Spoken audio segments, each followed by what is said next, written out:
going on, guys? Back in the shop. Long time no see. Got my pup down here.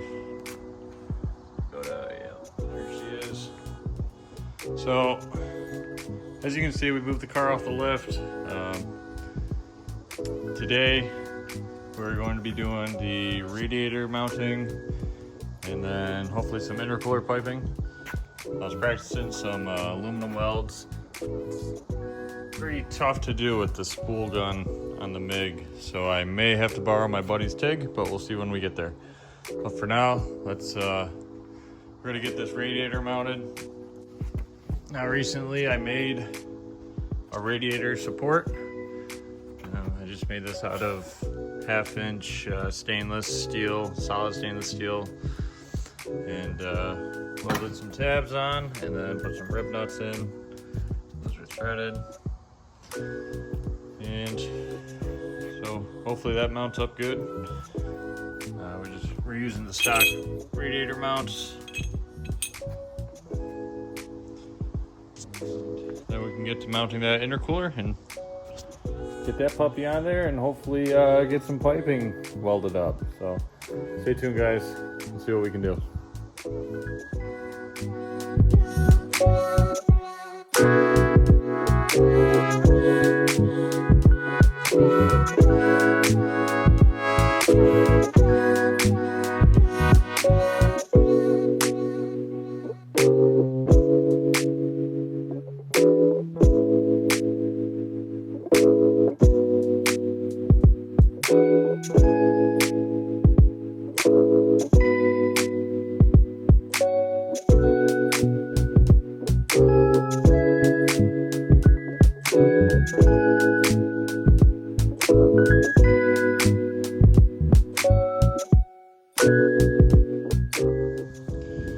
Alright, so radiator's roughly mounted for now. Still got the cardboard protecting our fins. But so we got that roughly mounted. Now we can get our intercooler mounted. So we're gonna start with just getting the intercooler itself mounted, and then we'll see what we have. Alright, so we went with a ISR intercooler. We kept the bubble wrap out to keep it protected for now. But so basically we can mount this wherever we want. You know, we can flip it over, tuck it in here, bring it next to the radiator if we wanted. But the look we're going for, we want it in the front bumper. So we're going to have it same height as the frame rail, even with the frame rail on the side, bottom of the intercooler. And it actually comes with these little mounting tabs which line up perfect to the bottom side of our frame here, as you can see right there. Okay. So the intercooler came with those mounting tabs. All we gotta do is mark the holes. We'll drill them out, we'll rib nut them, mount the bottom side of the intercooler, and then we can make a tab off of here straight down. We can make another bar across here. But for now, let's just get the bottom mounted, and then we can start working on our intercooler piping.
like that. Intercooler is mounted. Got plenty of room underneath. And we still gotta make an upper mount for it up here. Just to tie it back, something like that. But the bottom is mounted.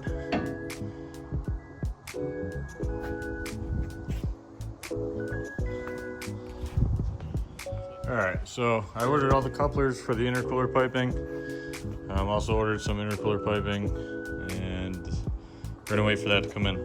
But in the meantime, I threw the hood on, test fit the headlights, made sure they aren't gonna be getting in the way of any piping of any sorts, and they fit well. Okay, we're gonna get new clear lens for these eventually. And so the piping is basically gonna go 90 back up through this, 45, 45, and then to the throttle body. So there's that. So in the meantime, I have to reseal my 3-piece wheels here because they're flat. Got some flat tires.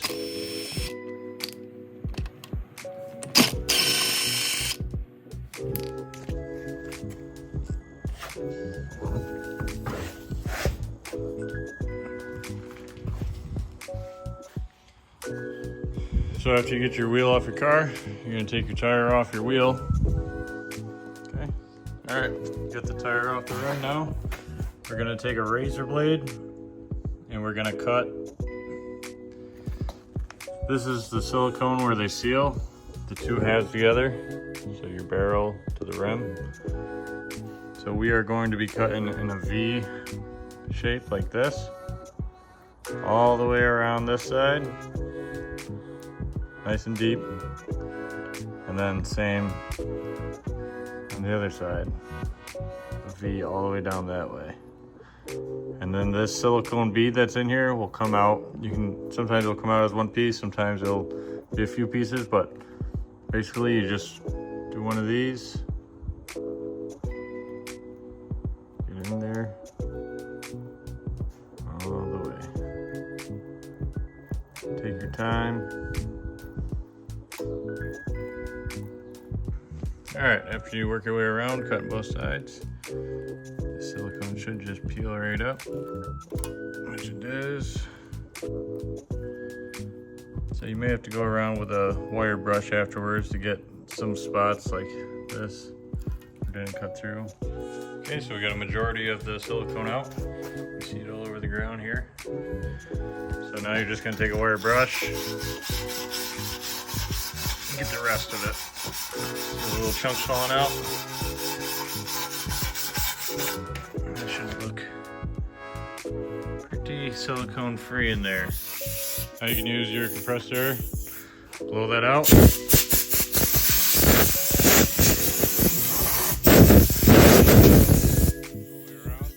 Alright, now we're gonna run some tape around it on each side of where you're gonna lay the bead. Alright, we got that all taped up. So basically, you're just leaving a nice V there for the silicone to set into. So I'm using this, this is GE Supreme Silicone, 7 times stronger adhesive. This is just one of the stronger adhesives that I saw on the shelf, and it works very good. So window and door.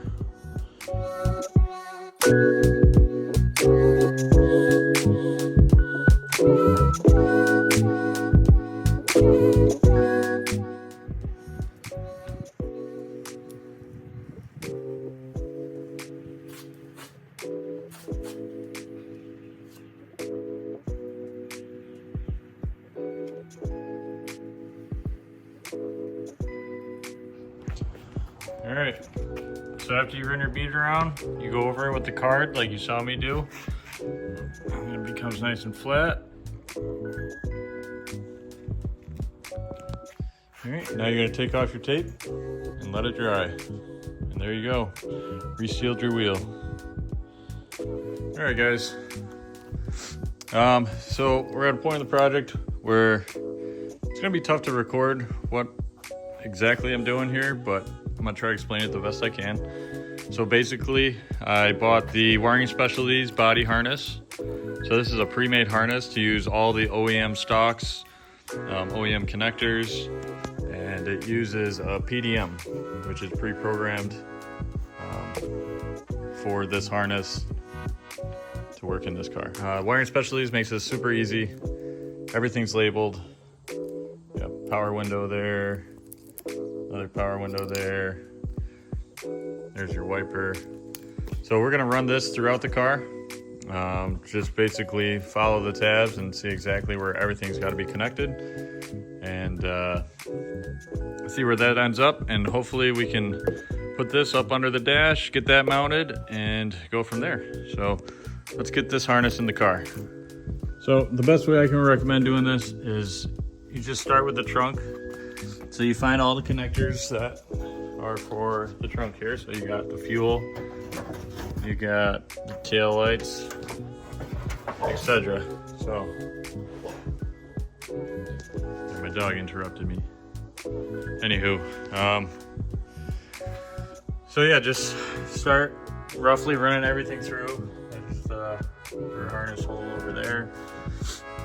Get all your wires back here and start plugging them in. So I'm gonna start with that tail light, work my way over to this tail light, and then I can plug in the fuel and work my way forward. So let's do that. After you get it all roughly mounted, you start plugging stuff in. So I got the tail lights plugged in, reverse lights, the fuel pump. I ended up routing the cable through this hole over here, through the middle of the carpet, back out underneath the blower motor, up and over. We got this power window plugged in over there, the power window plugged in over there. We plugged in everything on the dash. So we got our stalks, our ignition switch. We got this wired up for our Heltec dash that we're going to be using, so that'll be nice. We got the wires here for the blower motor. Just those we actually have to wire up.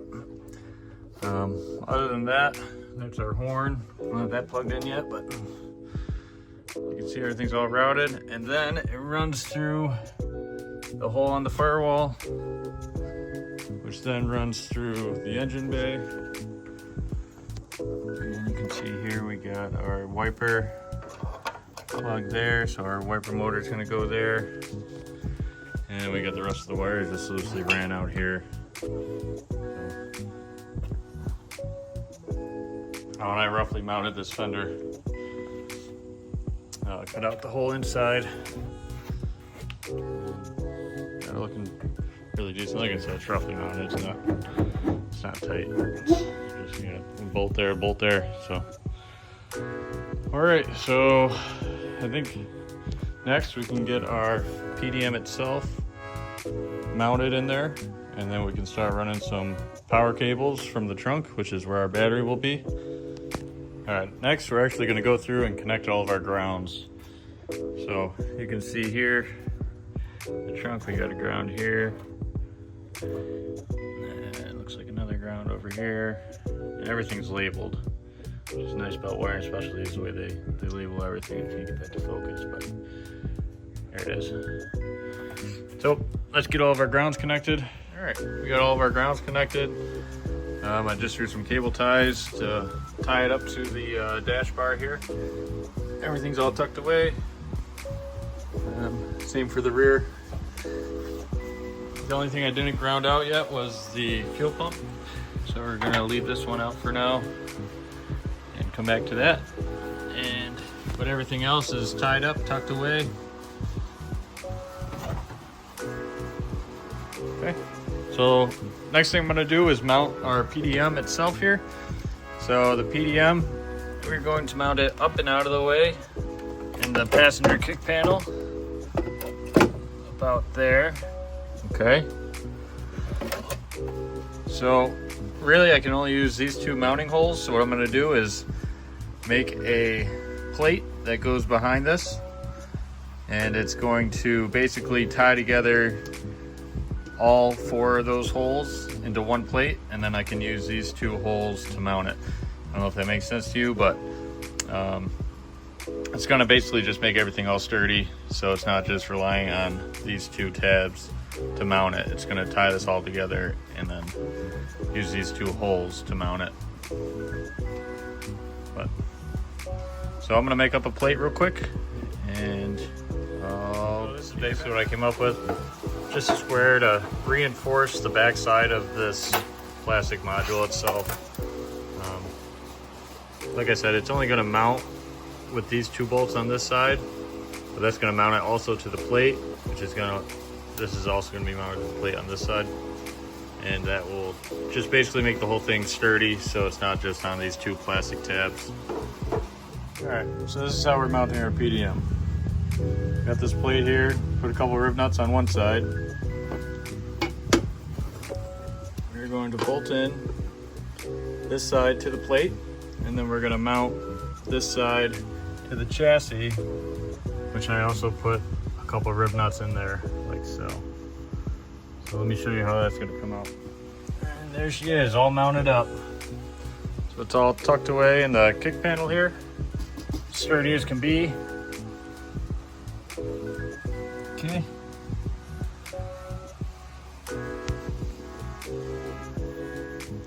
Next thing we want to do is run our main power cable. So this is going to be going from the trunk, through the side, the same side that the wiring harness is on, up and under over here, which is going to be going to a power block, which is going to distribute the power between the starter, the alternator, and the PDM. So we're going to start with getting that power block, also known as a bulkhead, mounted. So this is a 1 1/4 inch hole we got to drill.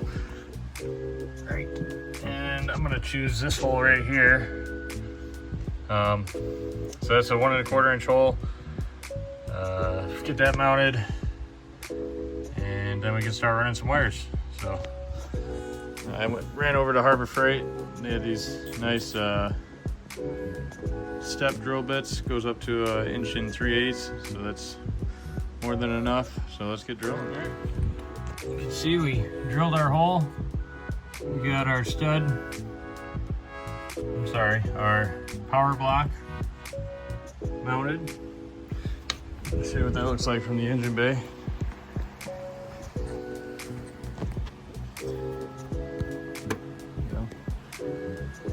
Nice little bulkhead, right? All right, so let's start running some wire. All right, so we got our cable ran down under the carpet, up through here. So I'm using 2 gauge cable. You get it right on Amazon. I think I got 25 feet of it for like, I don't know, it was like $50 or something like that. So that was a pretty good deal. So I also got these cable ends here. Came with heat shrink and everything. And also this hydraulic crimper, all off Amazon. Overall, for the battery wiring and everything, it was like, I don't know, $100, which is a pretty good deal for, you get everything, you know, you got the crimper, the cable, the ends. Let's get this crimped up. I'll show you exactly how this thing works. So